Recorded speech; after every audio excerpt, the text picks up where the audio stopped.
I'm here in the glorious evening here in Brighton in the UK, but I'm actually talking Edinburgh Fringe. You'll probably hear some birds in the background. I think I can hear a crow. A bit later, some bats will fly over. We might hear the noise of a hedgehog, and that's a classic city garden down here. But I'm thinking Edinburgh because Edinburgh Fringe is actually not too far away, as I sit here in the heart, just coming up to the middle of Brighton Fringe, which is England's largest arts festival. And I just wanted to focus on a little bit of comment on if you're bringing a show to the Edinburgh Fringe from a place of using a venue you've never been in before in Edinburgh. And many of those venues are pop up. Many of those venues are converted as well.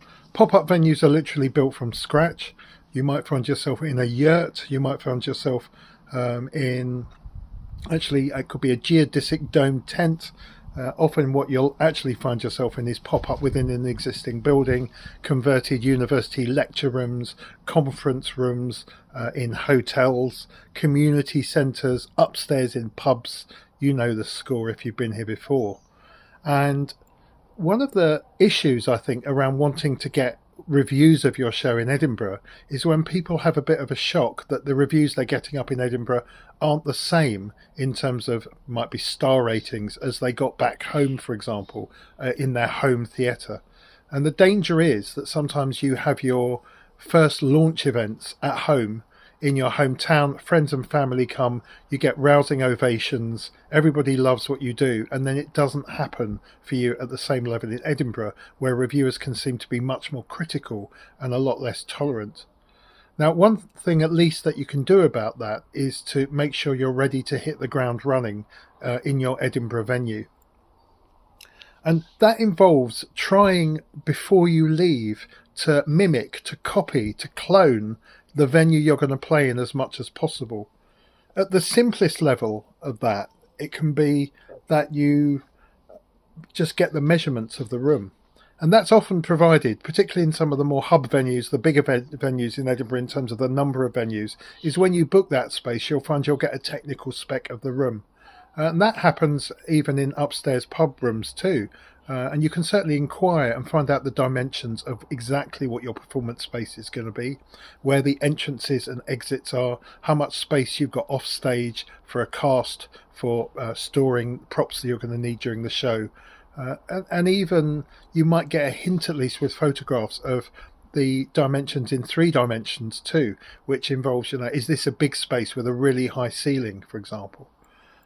Because that can affect the acoustics as well. If you can get the chance to visit the space beforehand, brilliant. If you can talk to people who have performed in those spaces before, they will give you their wisdom on the ground, sometimes hard won.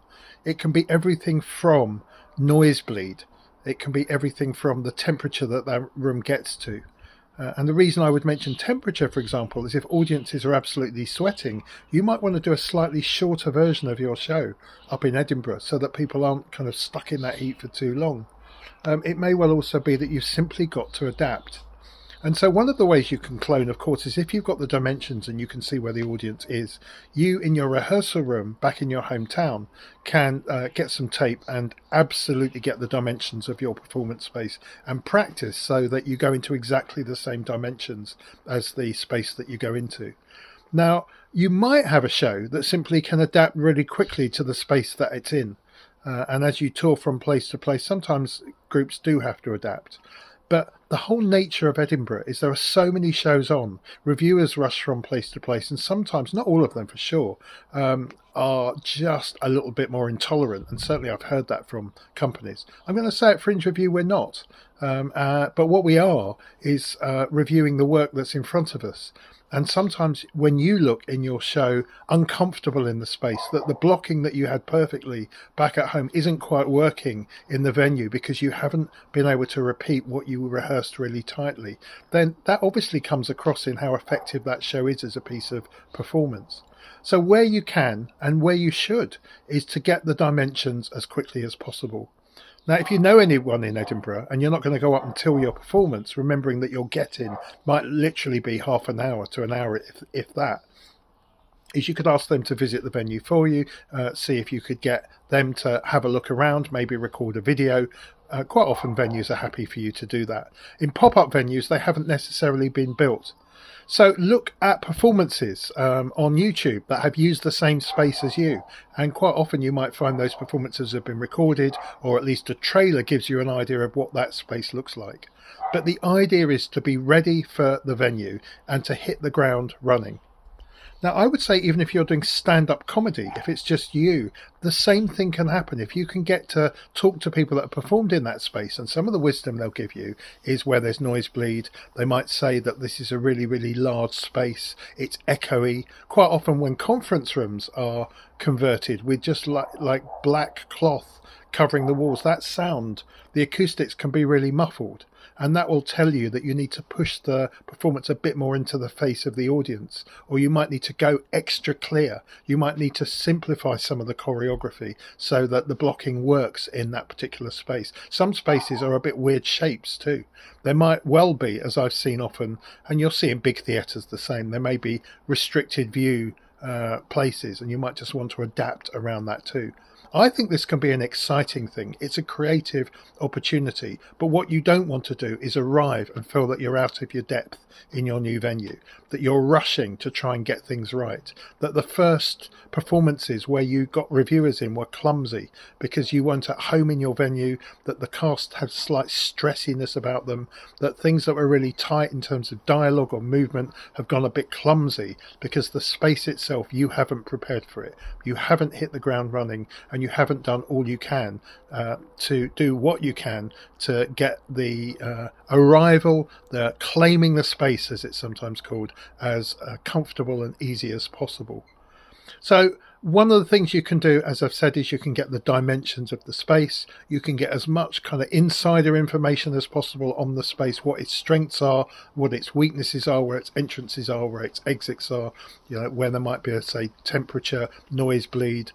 Downstairs venues can sometimes be very muffled in terms of the space. Upstairs venues can have tried to cover windows, but there's not the blackout that you want for a particular scene, and you might again need to just adapt to that, or even bring some of your own kind of materials that could give you that temporary blackout if you need it.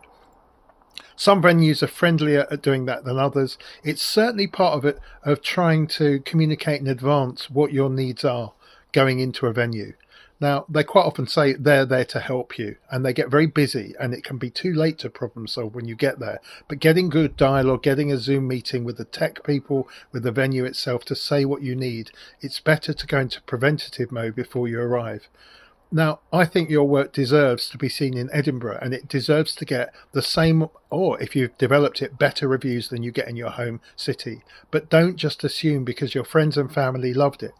And don't just assume that in the more relaxed setting of touring around venues that are not in Fringe festivals, that the sheer manicness, the panicness, the overwork that people are in doesn't mean that you're not going to have much time, and people might not have energy for you in your venue to help you fight fires and troubleshoot as you arrive. That's too late.